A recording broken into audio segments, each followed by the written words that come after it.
하나님을 만나면 좋은 일이 일어납니다. 왜일까요? 우리 하나님 좋은 분이시기 때문입니다. God is good and all the time. 한 번 더 해볼게요. God is good and all the time. 아멘. 좋으신 하나님을 신뢰합니다. 계속해서 오늘도 꿈에 대한 말씀을 나누겠습니다. 창세기 요셉의 삶을 통해 꿈을 꾸고 그 꿈을 이루는 삶의 모습에 대해서 살펴보고 있습니다. 요셉은 형제가 참 많은 사람이었습니다. 11번째 아들로 태어났습니다. 심지어 엄마도 많았어요. 아빠에게 아내가 4명이나 있었습니다.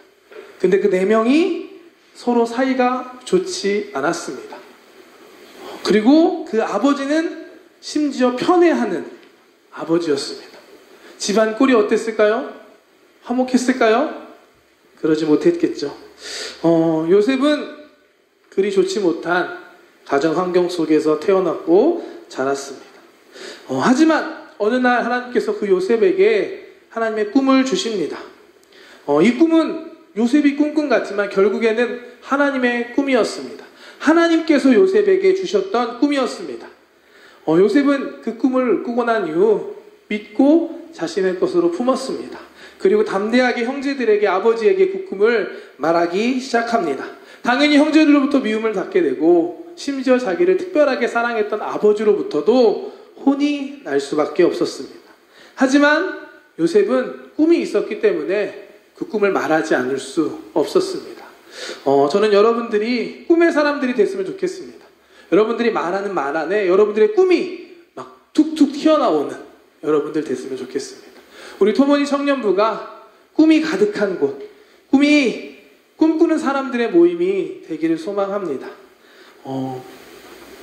하나님의 꿈을 꾼 이 요셉의 삶은 하나님께서 이끌어가기 시작하십니다. 물론 꿈을 가졌다고 해서 그 꿈이 한 번에 쉽게 이루어졌던 건 아니었습니다. 하지만 하나님의 때가 되자 하나님의 방법대로 요셉의 삶을 이끌어가기 시작하십니다. 형제들에 의해서 팔리게 되지만 미디안 상인들의 애굽까지 가게 되고 애굽에서 바로의 신하 보디발 장군의 집까지 팔려가게 됩니다. 창세기 39장 1절 말씀 함께 보겠습니다. 요셉이 이끌려 애굽에 내려가매 바로의 신하 신위대장 애굽 사람 보디발이 그를 그리로 데려간 이스마엘 사람의 손에서 요셉을 사니라. 요셉이 이끌려서 애굽에 갔는데 그곳에서 하필이면 바로의 신하 신위대장 애굽 사람 보디발이 그 요셉을 사게 됩니다. 이 보디발 장군은 누구였을까요? 역사적으로 다른 기록에서 찾을 수는 없다고 합니다. 하지만 오늘 이 말씀을 통해서 우리는 이 보디발이 바로 왕의 신하였다는 것을 알 수 있고 이 창세기의 이야기를 통해서 바로 왕의 신하들을 가두는 감옥을 관리하는 사람이었다는 것도 알 수 있습니다. 쉽게 말해 바로의 최측근이 바로 이 보디발이었습니다. 요셉이 애굽까지 가게 되고 또 그 중에 보디발 장군의 집에 가게 된 모든 것은 하나님의 뜻과 계획 안에 있었던 섭리였습니다. 종으로 팔려간 요셉이었지만 그곳에서 하나님께서는 이 요셉과 함께 해주셨습니다. 또한 은혜를 주셨고 요셉이 형통한 삶을 살게 됩니다. 형통이란 단어는 히브리어로 짜라흐 이미지 됐나요? 짜라흐 짜락라는 단어입니다. 세 번째 보시면 잘되다, 번창하다, 성공하다 라는 의미가 이 단어에서는 있습니다. 요셉이 종으로 팔려갔지만 그곳에서 하나님께서 여전히 함께 해주셨고 하나님께서 요셉이 잘되게, 번창하게, 성공하게 도와주셨습니다. 결국 주인에게 인정을 받게 되고 요셉은 그 보디발 장군의 집에 가정 총무까지 되게 됩니다. 그 집의 모든 것을 관리하고 주관하는 총무와 같은 자리에 오르게 됩니다. 이와 같은 복이 저와 여러분들에게 함께하기를 축복합니다. 어느 곳에 있느냐가 중요한 것보다 하나님과 함께하는 것이 더 중요합니다. 하나님과 함께함으로 하나님의 공급하심 안에서 형통한 삶을 살 수 있는 저와 여러분들 되시기를 주님의 이름으로 축복합니다.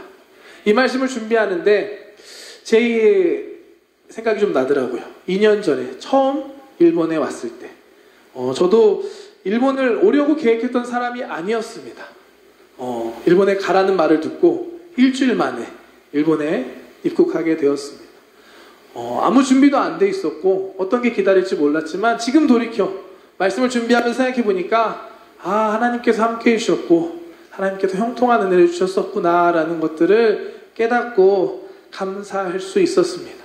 여러분 하나님 믿으시죠? 믿으시면 아멘 할까요? 아멘? 하나님 믿으시면 이왕 하나님 믿을 거면 하나님과 함께함으로 요셉처럼 이런 형통한 삶을 살 수 있는 여러분들 되시기를 축복합니다. 이런 삶을 경험할 수 있는 믿음의 사람들 되시기를 주님의 이름으로 축복합니다. 그렇다면 요셉은 어떻게 그런 삶을 살 수 있었을까요? 그게 중요하겠죠. 오늘 말씀을 통해 요셉의 비밀에 대해서 함께 살펴보고자 합니다. 사실 성경 말씀 요셉의 이야기를 잘 보다 보면 신기하게도 요셉이 뭘 했다라는 게 그리 많지 않아요. 형들에게 팔려오고 보디발 장군의 집에 가고 거기서 인정받기까지 요셉이 특별히 무언가를 했다라는 기록이 없습니다. 그냥 꿈을 꾸고 형들에게 미움받고 팔려서 이끌려서 애국까지 왔는데 하나님께서 함께 해주셨고 형통하게 됐다라고만 기록되어 있습니다. 요셉이 아침마다 일어나서 하나님을 바라보며 기도했더라. 말씀을 묵상했더라. 복음을 전했더라. 교회에 열심히 나와서 리더로 섬기고 했다.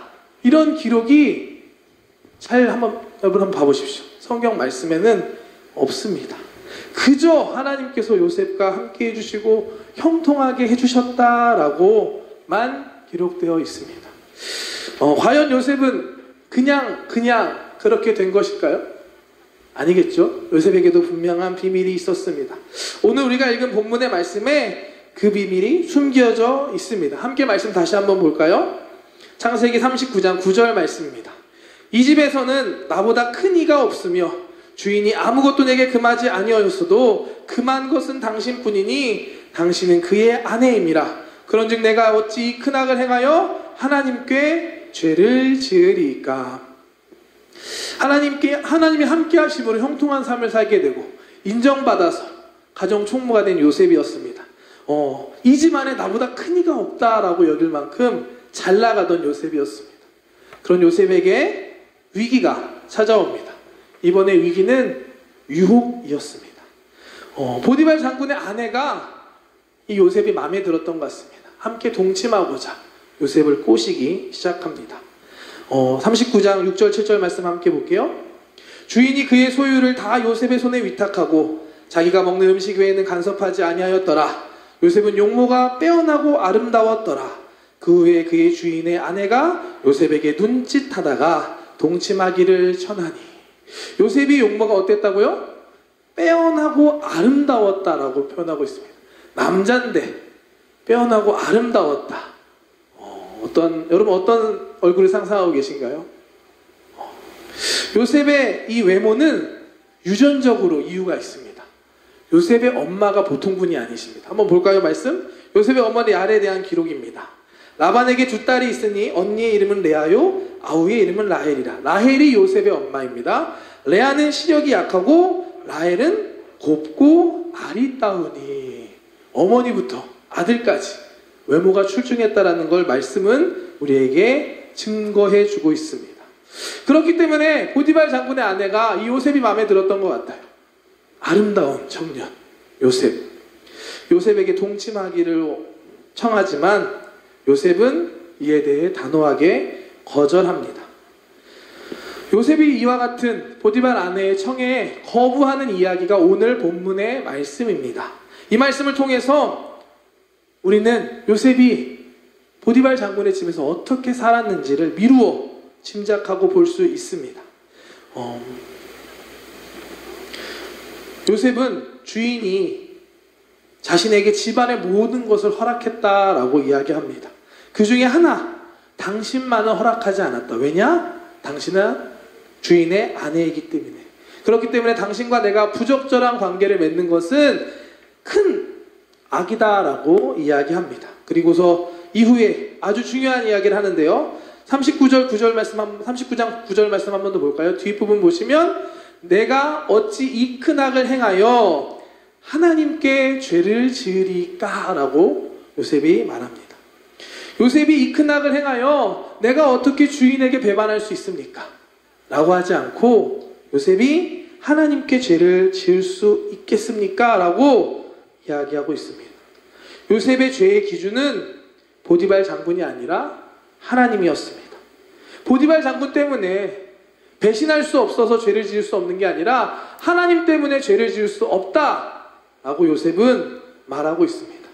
꿈 때문에라고도 하지 않아요. 내가 꿈 있는 사람이니까 당신과 부적절한 관계를 할 수 없습니다라고도 이야기하지 않습니다. 요셉은 하나님 때문에 하나님께 죄를 지을 수 없다라고 말하고 있습니다. 이 말씀 안에서 요셉의 평상시의 삶을 생각해 볼 수 있습니다. 요셉은 보디발 장군의 집에 있었지만, 종으로 있었지만 요셉은 사람 보디발 장군이 아닌 하나님을 의식하며 살아가고 있었습니다. 사람의 눈은 속일 수 있습니다. 앞에서 잘하지만 뒤에서 딴 마음을 먹을 수 있습니다. 하지만 하나님의 눈은 속일 수 없습니다. 하나님을 의식하며 사는 사람들은 누구나 앞에서 항상 떳떳하고 당당할 수 있는 것입니다. 요셉의 삶은 하나님 앞에서 성실하고 정직하고 바른 길을 행하려고 애쓰는 삶이었습니다. 그렇기 때문에 하나님도 요셉을 기뻐하시고 함께하시고 형통한 복을 주셨던 것이고, 사람들도 이 요셉을 인정할 수밖에 없었던 것이었습니다. 가족들이 돌아왔다는 이야기를 처음에 드렸죠. 일주일간 함께 하면서 많은 것들을 깨달았습니다.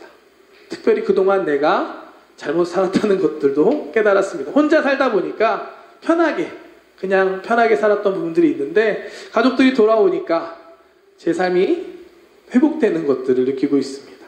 누군가 나를 지켜보고 있다는 게 우리에게 영향을 줍니다. 사람이 보는 것도 그런데 하나님이 나를 지켜보고 계신다라는 그 마음으로 살아간다면 우리의 삶은 달라질 수밖에 없을 것입니다. 한 기독교 유튜브 영상을 보는데 이런 이야기를 하더라고요. 우리가 하나님을 잘 믿고 믿음을 잘 가지고 열심히 살면 그 사람은 성공할 수밖에 없다라고 생각합니다 라고 이야기하는 거예요. 왜냐? 하나님 앞에서 성실하고 정직하고 열심히 산다면, 그렇게 살아가는 10년 정도의 시간을 열심히 그렇게 살아갈 수 있다면 10년 후에 그 인생이 잘 될 수밖에 없다라는 이야기였습니다. 많은 부분이 공감이 되는 이야기였습니다. 우리의 삶은 하루하루를 통해 이루어집니다. 오늘 하루를 살아가고 내일을 살아가는 걸 통해서 결국에 우리의 인생은 이루어지게 됩니다. 오늘 하루, 지금 이 순간 하나님 앞에서 바르게 살아간다면 우리의 삶은 성공을 향해, 꿈을 향해 나아갈 수 있는 것입니다. 요셉이 바로 그런 삶을 살았던 사람이었습니다. 하나님께서 요셉과 함께 해주셨다 뿐만 아니라 요셉도 하나님과 함께하는 삶을 살았습니다. 하나님께서 나를 지켜보고 계시고 하나님 앞에서 바른 길로 가기 위해서 살았던 사람이 요셉이었습니다. 그렇기 때문에 요셉은 형통한 삶을 살았고, 또 위기의 순간, 유혹이 다가오는 순간 바른 선택을 할 수 있었습니다. 요셉의 이러한 삶은 누명을 쓰고 감옥에 가는 것, 실패하는 것 같아 보이지만 결국엔 그 길이 하나님의 계획과 하나님의 꿈을 이루는 길이 됩니다. 하나님의 꿈을 향하여 나아가는 길은 다른 것이 아닙니다. 오늘 하루부터 하나님을 의식하고 하나님 앞에 한 걸음 더 다가가는 걸음입니다. 이 한 걸음 한 걸음이 바로 우리가 꿈을 향해 나아가는 길이라는 사실을 믿으시는 저와 여러분들 되시기를 주님의 이름으로 축복합니다. 여러분 볼링 좋아하시나요? 볼링. 코로나 터지고서 우리 토머니 굴려라 토머니를 계속 못하고 있는데 맞나요? 토머니 굴려라 한가요? 저는 볼링을 좋아합니다. 어렸을 때부터 볼링장을 자주 갈 수 있었고 또 배울 수 있는 기회가 저한테 있었습니다. 볼링을 잘 치기 위해서는 자세도 중요하고 여러 가지 신경 써야 게 있지만 가장 기본적인 게 한 가지가 있는데, 볼링공을 던질 때 어딜 보고 던지냐라는 겁니다. 여러분 어디 보고 던지시나요? 핀 앞에 있는 하얀 핀을 보고 던지면 안 됩니다. 볼링을 잘하기 위해서는 그 그 훨씬 가까이에 있는 바닥에 있는 화살표를 보고 공을 던져야만 합니다. 공이 그 화살표를 잘 지나가면 결국엔 그 뒤에 있는 핀까지 제대로 굴러가게 됩니다. 우리의 삶도 이와 같은 것 같습니다. 꿈을 가지고 살아간다고 그 꿈만 바라보고 살 수 있는 게 아닙니다. 때로는 우리 삶에는 꿈이 잘 보이지 않는 순간도 있습니다. 애굽 땅에 있었던 요셉도 사실 꿈이 잘 보이지 않던 상황이었을 것 같습니다. 요셉의 꿈이 뭐였죠? 형제들에게 높임을 받는 거였습니다. 부모님과 형제들이 자기에게 엎드려 절하는 꿈이었습니다. 그런데 지금 요셉은 애굽에 혼자 있습니다. 부모님도 없고 심지어 자기를 미워하던 형제들도 없었습니다. 눈앞에 보이는 건 그저 낯선 환경과 낯선 사람들 뿐이었습니다. 그곳에서 요셉의 마음은 어떠했을까요? 요셉이 꿈을 볼 수 있었을까요? 저는 힘들었지 않았을까 생각합니다.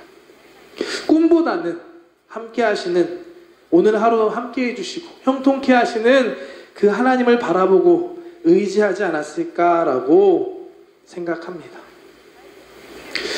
요셉이 그 종으로 감옥에서 어려운 시간들을 잘 이겨낼 수 있었던 것은 요셉이 꿈이 있었기 때문이라기보다 요셉이 하나님을 바라보고 하나님을 의지했기 때문입니다. 우리는 꿈꾸기 힘든 시대를 살아가고 있다라고 이야기합니다. 꿈에 대한 설교를 하면서 저도 요즘에 꿈에 대해서 많이 생각하고 있습니다. 사실 저는 어렸을 때부터 이 꿈 얘기하는 것도 좋아했고 요셉 설교도 제가 정말 좋아했던 설교였습니다. 그런데 요즘에 조금 설교하는 것도 그렇고 힘듦을 느낍니다. 왜 그렇지? 라고 고민을 해봤는데 제가 어렸을 때 꿈을 좋아했던 거는 제가 남들보다 조금 꿈을 빨리 가졌던 것 같아요. 전 초등학교 5학년 때 목사님 되겠다라는 꿈을 처음으로 꿨고 중학교 2학년 때 하나님 만나고 은혜 받으면서 다시 한번 그 꿈을 확인했습니다. 그 당시 친구들 중에 꿈이 없는 친구들이 많았는데 저는 조금 빨리 꿈을 찾았어요. 당연히 이 요셉의 설교를 들으면 저는 솔직히 기분이 좋았습니다. 왜냐? 나는 꿈이 있으니까. 요셉이 내가 된 것 같고 그런 마음이 들었던 게 사실입니다.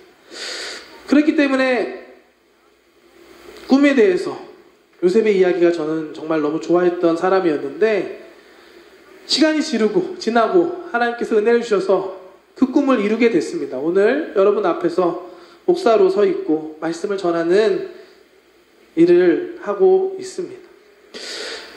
근데 이번에 말씀을 준비하면서 다시 한번 꿈에 대한 생각을 했습니다. 그렇다면 지금 내 꿈은 뭐지? 제 꿈이 뭘까요, 여러분? 쉽게 나오지 않더라고요. 예전에 가지고 있었던 꿈은 이미 이루어진 것 같았어요. 지금 내가 갖고 있는 꿈은 무엇이라고 질문했을 때 쉽게 답이 나오지 않았고 제가 너무 청년들한테 꿈을 가집시다 쉽게 얘기한 건 아닌가라고 제 모습을 반성하게 되었습니다. 진짜 쉽지 않더라고요. 내가 앞으로 어떻게 될지 모르겠는데 어떻게 꿈을 꿀 수 있을까? 그러면서 오늘 말씀을 다시 살펴보았습니다. 꿈의 사람이었던 요셉도 꿈이 보이지 않았던 순간이 있었습니다. 요셉이 바라보고 있었던 건 요셉이 꿨던 꿈이 아니라 함께 하시는 하나님이었습니다. 유혹이 다가왔을 때 하나님 때문에 나는 그걸 할 수 없어 라고 말했던 사람이 요셉이었습니다. 하나님을 의식하고 하나님의 뜻에 바르게 살기 원했던 사람이 요셉이었습니다. 종으로 고난의 순간, 위기의 순간을 지나고 있을 때 요셉은 더 하나님께 집중하고 하나님께 의지했습니다. 하나님 앞에서 바른 길을 선택하기 위해 애쓰고 그 길을 걸어갔습니다. 그 길이 결국 하나님의 꿈을 이루는 길이 되었습니다. 우리가 요셉의 삶을 통해서 배워야 하는 것, 꿈을 꾸는 것도 중요합니다. 하지만 그보다 더 중요한 건 꿈을 가지고 하루하루의 삶을 하나님과 동행하면서 하나님을 의식하면서 하나님 앞에서 바르게 살아가는 것입니다. 꿈을 위한 한 걸음 걸어갈 수 있는 저와 여러분들 되시기를 축복합니다. 그것은 다른 것이 아니라 하나님을 사모하고 하나님께 한 걸음 더 나아가는 줄 믿습니다. 오늘 이 자리가 저와 여러분들이 하나님께 한 걸음 더 나아갈 수 있는 귀한 은혜의 자리가 되시기를 주님의 이름으로 축복합니다. 기도하겠습니다. 사랑의 하나님 감사합니다. 오늘도 함께 예배하며 주님 말씀을 나누었습니다. 부족한 종의 말씀 주님 청년들 가운데 하나님께서 주님의 말씀으로 들려주시고 깨닫게 하여 주시옵소서. 하나님, 요셉의 삶을 살펴보았습니다. 고난 가운데 어려운 순간에 요셉이 하나님을 의식하며 살았던 것들을 말씀을 통해 보았습니다. 지금 당장 내 앞에 꿈이 보이지 않을지라도 우리가 하나님을 바라보며 나아갈 수 있는 한 사람 한 사람 되게 하여 주시옵소서. 하나님 앞에 바르게 나아갈 때 하나님께서 꿈도 주시고 그 꿈을 향해 우리의 삶을 이끌어 가실 줄 믿습니다. 이곳에 함께 기도하는 귀한 청년들의 삶을 주님께서 인도하여 주시옵소서. 하나님, 지금 어떠한 형편 가운데 있습니까? 무엇을 바라보고 있습니까? 하나님을 바라볼 수 있는, 하나님 앞에서 한 걸음을 내디딜 수 있는 우리들 되게 하여 주시옵소서. 감사드리며 예수님의 이름으로 기도드렸습니다.